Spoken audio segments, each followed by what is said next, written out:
good up there. Not too good.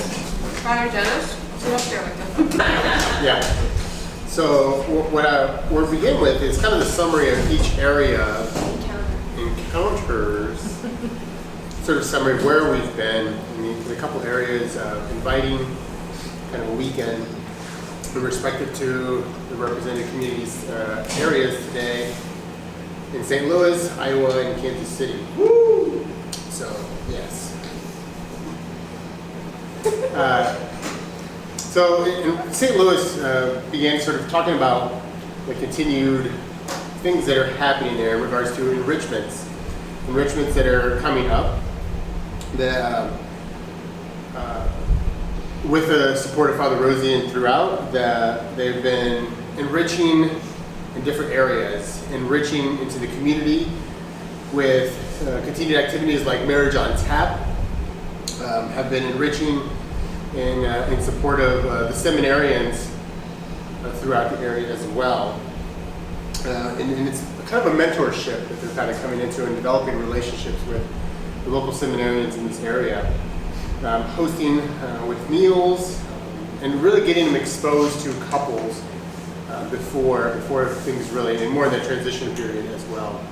We've been involved in setting up a PSA through Catholic radio, getting the word out there of Marriage Encounter, what we are, what we do, and inviting. And as well having a presence in both the women and male side of the Respect Life Apostolate conferences that are coming up. And something that we see an opportunity for all our encounters to to have a presence throughout. And then they have a upcoming enrichment for couples on prayer as well. So opportunity for people to come down and visit St. Louis too. The weekend pillar has changed a little bit with the change in leadership there, where the focus recently has been on affirmation of couples and continued affirmation to couples, with a focus on inviting with community and kind of merging that and seeing how interchangeably the weekend doesn't exist and continue without inviting as well as community involvement. And that absolutely is interlocked. And so, again, we're highlighting here. And so please chime in if we're missing something, please. So Iowa, has created this task force of inviting, which is a big beast in itself and a challenge for all of us. And setting up, as geography can be a limiter and a barrier, kind of Zoom calls that are coming on a regular basis where they're able to share, collaborate, and move forward as far as the action plan and items. And so, as well, seeing that we can all use technology to help kind of break down the barriers of commute and try to optimize time, which I think is great. Brainstorming about the Marriage on Tap, and a really cool idea of being called s'mores, where getting people out, and not only enrichment, but getting people out, kind of a norm, where they're using some outdoor activities to bring couples together. So that seems really exciting. They have a Christ Our Light conference that you're exposing Marriage Encounter at. They've done it for a couple years. 10,000 people. 10,000 people, and so they'll be Marriage Encounter will be visible at that conference. And a really, really newer idea that's coming out with, they're sending letters to all the priests in 2 dioceses? 5 dioceses, where they're getting this very unique prayer, insight prayer, with a personalized letter to every priest that's going out in 5. So it's amazing. Of course, you have more priests in your 1 diocese as we have in our 5 probably. Yeah. But still, So that's supporting our priests, it's a massive undertaking that's happening. supporting and then creating relationships with either seminarians, transitional, deacons, and we've heard a lot about that. So in the Kansas City area, we've this is more like okay. So Rich and Wendy recently created a YouTube video. Our inviting coordinators created the script, and then our team recorded the video at a team meeting. And it's just basically like, why is Marriage Encounter awesome, and what has it done for us as couples and for us as priests, for the priests. And so they put that out on YouTube as an inviting type event. We have these, which these are okay, I understand. What do you call them? Red cards. And also in our encounter, the pulpit, a lot of you know history of our encounter, but pulpit talks are back. And hot. So our 3 new teen couples, actually 2 of them have already done mass talks. I mean, right off the weekend. They went to their parishes and did the whole entire weekend. So that's amazing, because Rich and Wendy created a whole mass kit. I think they kind of brought that from RMN. So, and those are working. We know they're working. We're kind of tagging along. We talked a lot about our Archdiocese in Kansas City. Kansas has a Joyful Marriage project that was started by the Archdiocese, and which is part of Archbishop's initiative to have focus on marriage and marriage enrichment for all married couples in the diocese to attend a marriage enrichment in the year, I think, 2018. So there's other opportunities, but Marriage Encounter has been part of that we use them as a kind of they create the Facebook inviting, or a Facebook event for our weekends, and so that blasts out to that entire community, not just from our website or our Facebook page, but from the Archdiocese Joyful Marriage Project page. So kind of working together with them. We've been doing a lot of prayer with novenas, so just kind of behind the scenes, but powerful prayer for inviting, which is working as well for our upcoming weekend. And then on the community side, things that we hadn't done before, including mentorship, the mentorship process for our new teen couples. We hadn't, at least since we've been there, haven't done that before, so that's going on. We have our first community event. Again, we've never had a community event since we've been in Kansas City. So that's coming up in December. It's going to be Advent focused. There's going to be like a cookie exchange, a small presentation. Families are invited, and a presentation dialogue, and then there'll be a family rosary. So that's going to be in December. And the last thing is, Luis and I, as the community pillar, have meetings set up with all the local communities to go meet with them.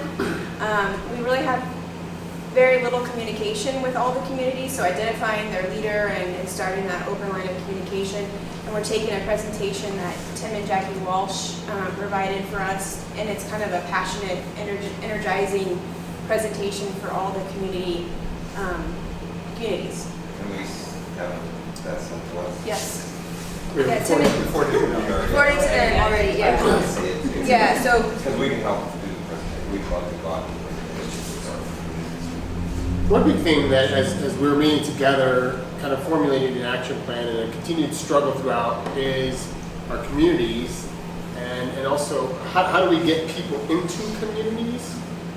How do we keep them there? And 2, how do we continue to bridge the gap from the renewals and the low attendance of renewals, and and how does that correlate with getting them into community? So the thing that's very unique to our ministry that is, in a sense, one of the big lifebloods and our worker bees and people who will continue to be passionate to give to the communities, grow the communities, and inviting. And so that's where one of our big focus of our time the weekend was. And so we all talked about, what got you from the weekend to community.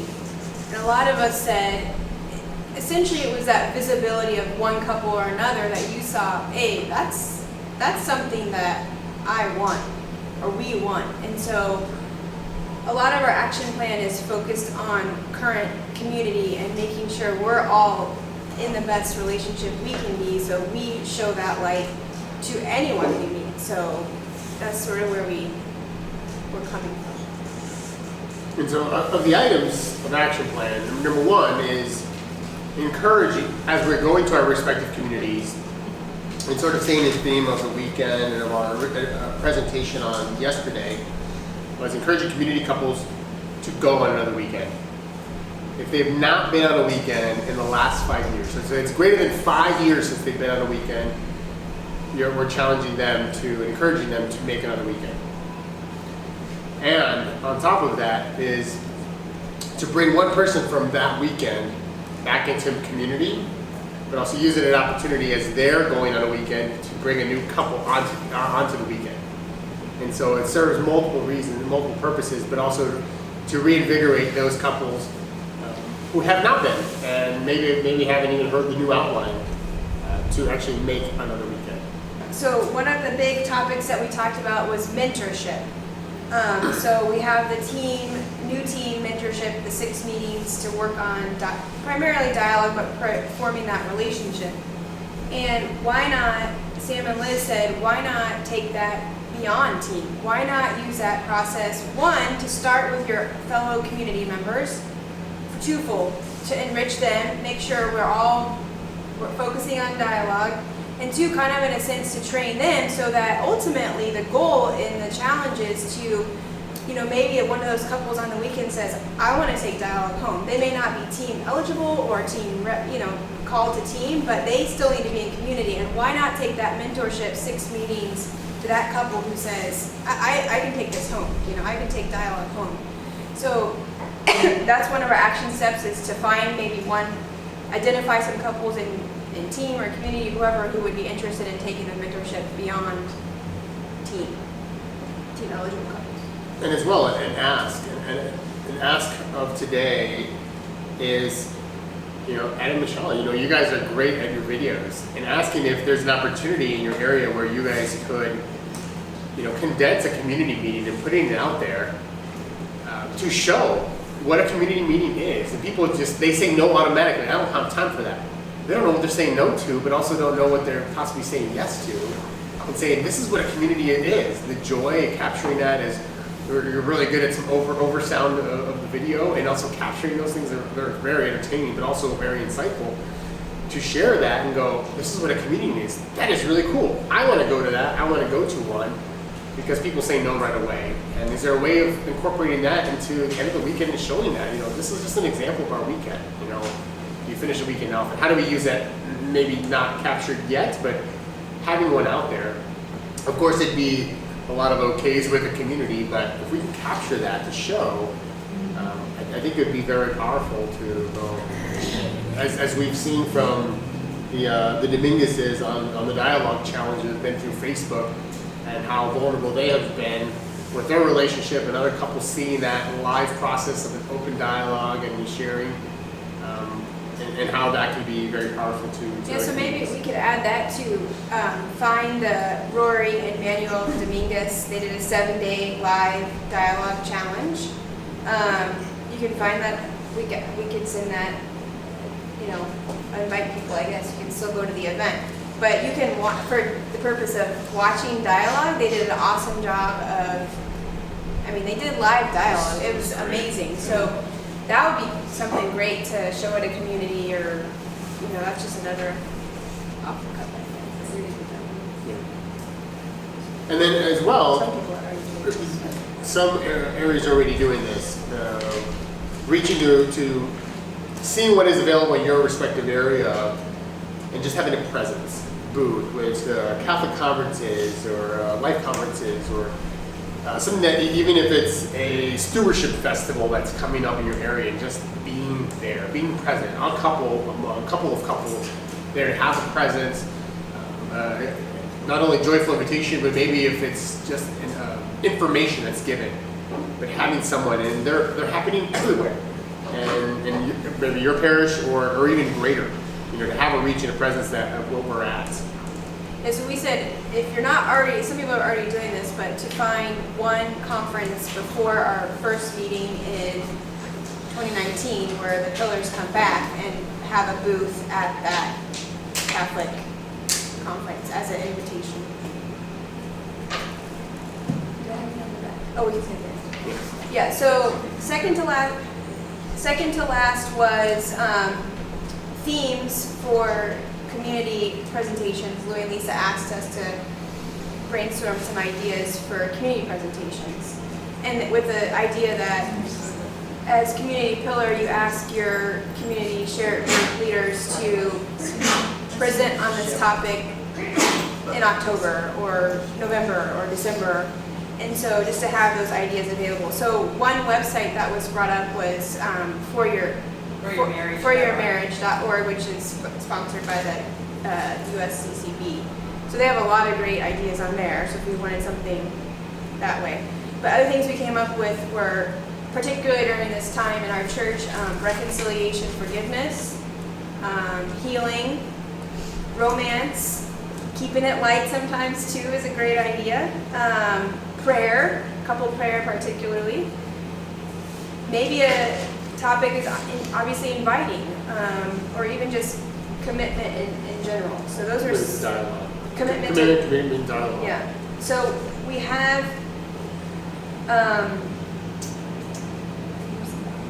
Sure. so one of the first ideas we had for community presentations, what came from that, from John 13, really, Luis was saying, of leading by example and being the light we're called to be, so that people can see us. I don't mean it that way. So that we can, as we said, that's how we got into community, is seeing other couples and seeing their light. So the presentation would be on making your relationship a priority, because we have to be in relationship for that to be visible for others. And then, so Luis and I have really gotten back to daily dialogue and been doing it for quite a while now. And so, and obviously that, we know that works, right? So why do we stop sometimes? But, so just doing a presentation on the value of daily dialogue and then issuing that challenge to your community. Right, so we had a community, one of our Kansas City communities did that. For them, pizza was the prize, paid for the pizza. For them, that worked, right? They didn't want to pay for the pizza. So whoever didn't do the 30-day dialogue challenge paid for the pizza. So they had a 30-day dialogue challenge and until their next community meeting. And actually, one of those couples is going like 150 days now or something. So Luis and I have several different texting dialogue challenges going on, one with Rich and Wendy, and so one that started before the convention. So we just text feelings daily to whoever that might be. So we actually want to issue a challenge to this group too. We want you to pick a buddy, couple, because I figure it might be a lot of texts if it's all of us, but pick a buddy in your encounter, or if you don't want it to be, maybe we should do opposite encounters, but, and do that, what did we say, 30 days? Yeah. Start simple. 30-day, we'll do a 30-day dialogue challenge with Dialogue someone today. here in this room. We've already dialogue today. We already dialogue today, day one. Text your feelings every night. Simple thing to do to keep Yeah. everybody accountable. And then the big ask, sort of beyond carrying us forward, maybe a larger thing. And originally hearing this from the West Node, this out of Chicagoland, but also reconfirmed this weekend, is that we work hard to consciously, and even here it's okay to do, removing, maybe put it out there is bad, taking the word weekend out of our talks, just not using it, and just stop calling it a weekend. Whether we call it an experience or encounter is very okay, obviously, and either or, but not saying make it a weekend, or where it's limited to. I think we're really undervaluing everything that we are living, that we are working towards, because it's a lifestyle. You can throw in that and interchange a lifestyle. But try call it, and maybe hard for some, calling it a weekend. Don't call it. Yeah, so removing the weekend. Call it an experience or encounter. So big ask, and maybe we will ask for forgiveness later, but or for healing. Well, there's a feel of one and done to weekend. Yeah, right. When it's encounters. Yeah, I made the weekend, so I'm done. Right. And we're only starting. Exactly. We're only starting. Living a lifestyle. Yeah. We're getting a new lifestyle. And I don't know how that can be changed in the talks, but, that can be presented to the, whatever pillar handles that, the team pillar or the weekend pillar. Structure. Structures, whatever pillar, but, we can bring that, but I would encourage everybody to take this and use it when you're talking. Sure. Right, When that's, you're, you know, like, it might be a little bit of a challenge to take it out of the weekend talks, but it will be, if you start talking about it yourselves, then, Or even on the weekend during the meals or conversations. Right, yeah, I've been doing that. Even We've on the been what? doing that. like, Even on Even on. Yeah, I on the initial experience of this life's journey. You know, Sam and I did that several years ago where we realized, we were going through our whatever talks and we realized, oh my gosh, how many times do we say weekend in these 3 paragraphs? Yeah. And we took it out and it was more impactful. I mean, it was like amazing just by removing the word weekend because we did not want to focus on weekend. We wanted to focus on you are experiencing a worldwide marriage encounter. Yeah. You know, and that turns into, you make a choice to make it your lifestyle. So it was amazing. We even called, I think it was Scott and Karen, and said, hey, look at your talk and take out weekend where you can. She goes, really? I'm like, yeah, it's amazing. Yeah, we will admit, as far as in our community, in our area, one other thing when we're talking about community, don't give up on those couples. That mentor thing, I think is awesome. We had a couple that we invited 20 times a weekend. It would have been their second weekend. They finally said, okay, quit bugging us, we'll go. The weekend got over, they're an hour from our house. We said, come to community. They're like, nah, it's too far. Next month, come to community. Nah, it's too far. Next month, it was 4 months. Come to community, that's too far. The 4th month, they're like, fine, quit bugging us. They haven't missed a community since. They're now our registration coordinator. I just think one of the things we talked about, the mentor thing, when you are a prayer couple for somebody, don't give up on them. They may not say yes, but finally, if they do, just like the taping it, I don't know how it's going to come across, but usually most couples only have to give the community once and they realize the love and everything that's there and they want it back. And I think it's great presentation. Thank you.